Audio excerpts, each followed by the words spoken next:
I want to welcome you to our May edition of Lauderdale Lead. This is now the second month in a row during COVID-19 that we've had to do this live stream, but we are grateful for the gift of technology and our good friends at Coral Ridge Media Ministries that are enabling us week after week, and particularly with Lauderdale Lead, to bring this to you wherever you're watching, whenever you're watching this time of Lauderdale Lead. You know that if this is a reoccurring time for you to be tuning into Lauderdale Lead, you've been somebody that's been attending Lauderdale Lead for the last few years, or maybe this is your first time tuning into Lauderdale Lead, you know that our mission is clear. We want South Florida to be the best place to live, work, and raise a family.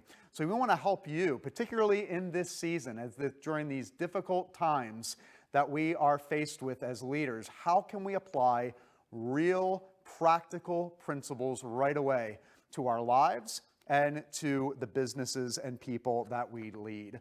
Well, you're in for a real treat today because we are going to hear from one of our leaders in our community, Laine Schmidt. Laine Schmidt is an executive coach and the founder of Laine Schmidt Coaching.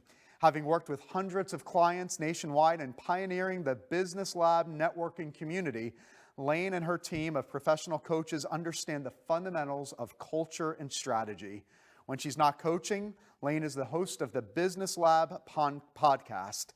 Laine has worked with global teams, has trained leaders how to coach the people within their organizations, and is a corporate trainer for Dale Carnegie of Southeast Florida. You can find her and connect with her to help you in your leadership and in your organization by going to laineschmidt.com. You've heard from her husband, Brad Schmidt, who's another leader here in the community, but we are in for a real treat. I want to welcome Laine. Come on out.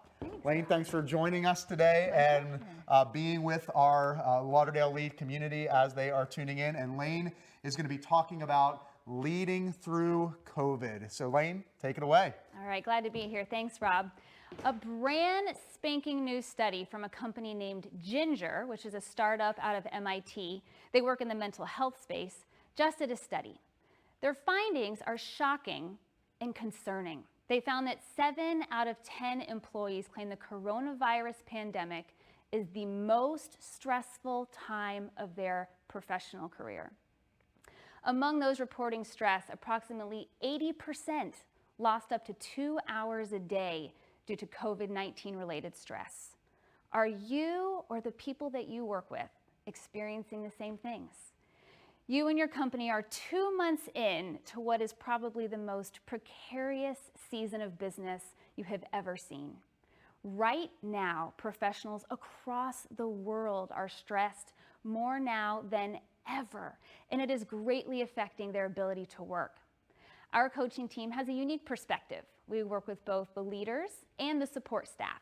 So over the last 7 weeks, we have heard from both groups and the reasons for their stress and the solutions. There are 3 primary areas where we are seeing stress's very negative effects on companies across a variety of industries. For those of you who like to be able to remember things, we are going to discuss the 3 C's of leading through stress. Stress comes sweeping in the door when there is a lack of control, a lack of communication, and a lack of care.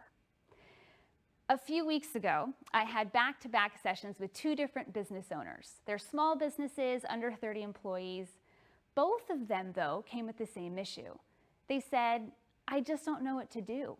I don't want to be seen as the authoritative, unsympathetic boss who forces people to work, but I also have to keep the company afloat so that people actually have work. I asked them both the same question. I said, have you asked your employees what they want? And each time they said the same answer. They said, no, we haven't. It's not that they don't care, quite the contrary. It's that they are just stuck in the weeds of all the logistics. That day, they both made calls to every team member and asked, what are you most comfortable with right now? They were met with enlightening responses that gave them clarity on how they could move forward. One called me and said, Laine, we're going to be able to reopen because our people are actually dying to come back to work. So we'll be at half capacity, but we'll be working. The other called and said, Laine, our people are super eager to work, but they want some new safety measures in place. So we're going to work on those and then get people back into the office. Both the leader and their team experienced an immediate decline in stress and confusion because people have been heard and leaders have a better idea of how to move forward in a way that's best for their people and their company. They took back a little bit of control. It's time to gather information because that's what you need to make informed decisions that put you back in the driver's seat. As leaders, in times of stress, we make too many decisions based off of assumptions. The best way to take back control is to gather information and use that to inform your next move. Having knowledge, whether that's from your team, from other industry leaders, or from people that you know and trust, will give you the freedom to take action and to move on. On the flip side, we have leaders of much larger companies who have said to us, we are so in the weeds, we need your team to come in to help our team feel supported. So we've been talking to those employees and we're hearing the exact same thing that they are dealing with. They say, things are just so weird right now, we're not really sure what to do. Rob did an amazing job last month about talking about mission. So how at this time can we maintain that focus on our mission while also breaking things down for our team members so they know what to be doing in this day and age?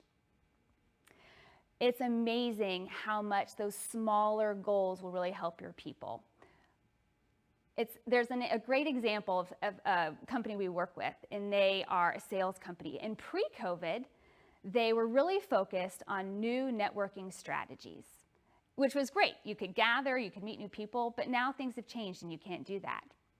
So what they're doing now, the leaders have said, here you go, team. Here are some ways to network digitally. This is how you should do this. This is when you should do this.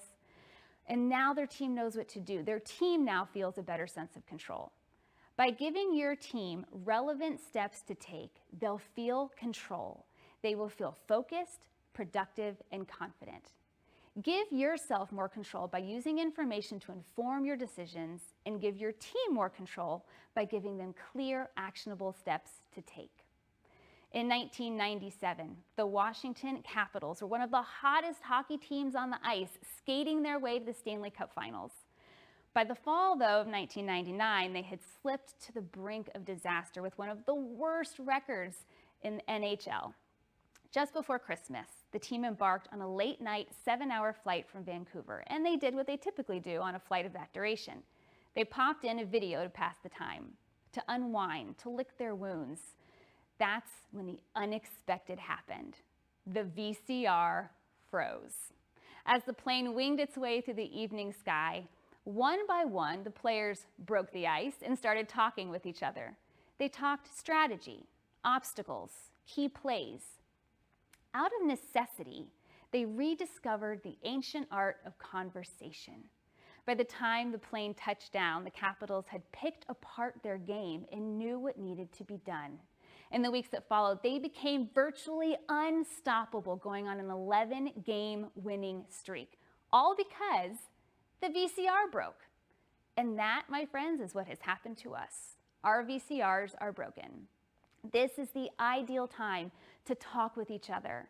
We need to take the opportunity to ID our strategy, our obstacles, and know what we're going to do about them. But then we must communicate that plan clearly and frequently with our team. A recent Gallup poll shows that only 39% of U.S. employees say their employer has communicated a clear plan of action in response to COVID-19. Have you? People want to hear from you and know that you're leading with a steady hand and a solid plan. The second part of communication, clearly defined expectations. Things are different now. There's a lack of accountability, a lack of structure. People want to do right by their employer. They're just not sure what that means right now. The way to address this is, when giving those clear, actionable steps, be sure you're as specific as possible about not just what the team should be doing, but about how and when. Just this week, I received a call from a client who said, I'm usually in the office from 9 to 5, but at home, I'm done with everything by 3. I'm not sure if that's okay. Could your people possibly be asking questions like this? Be sure to tell them what work should look like.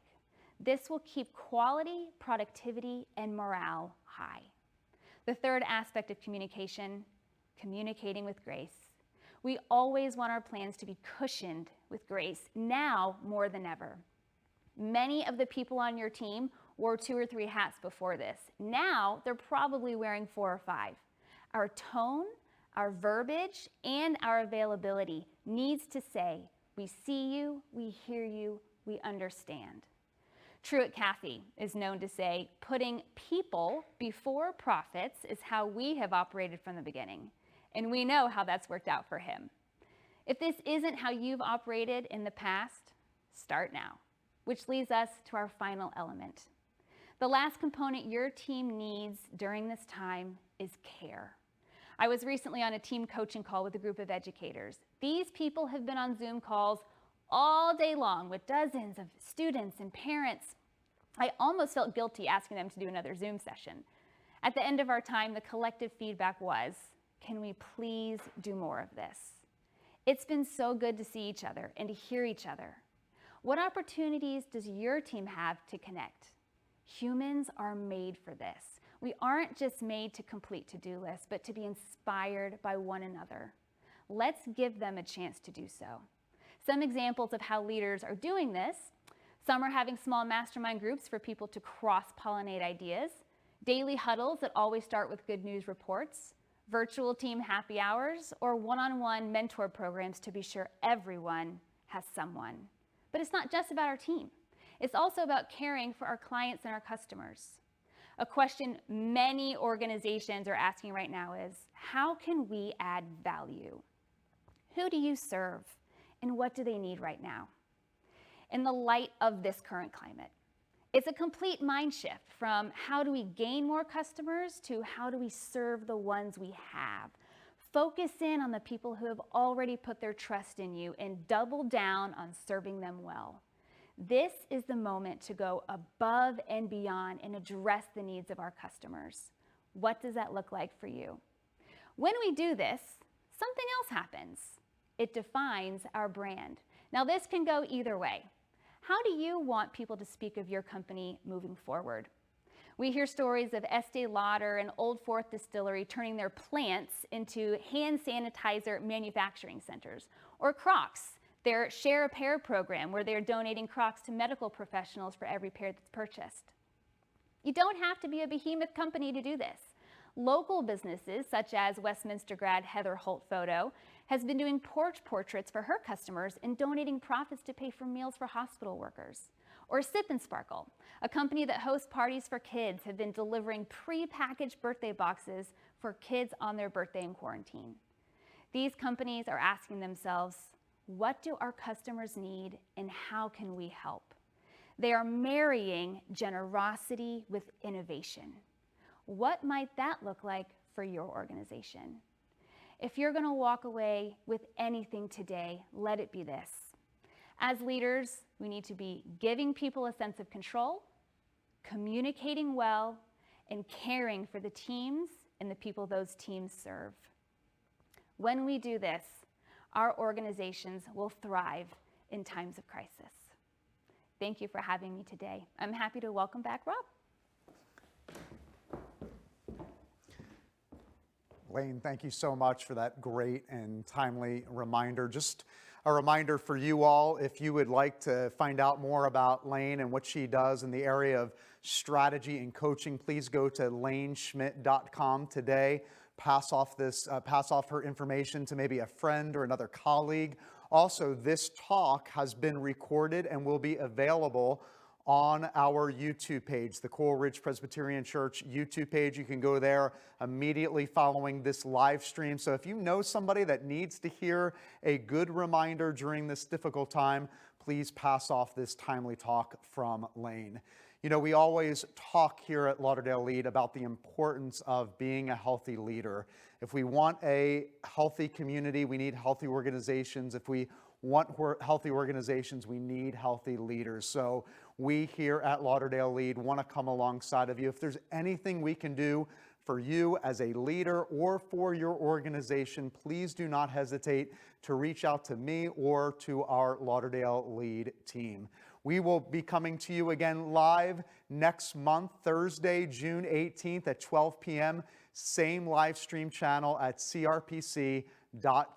But until then, please stay well, stay safe, and please continue to lead not only your organization well, but continue to lead yourself well during these difficult times.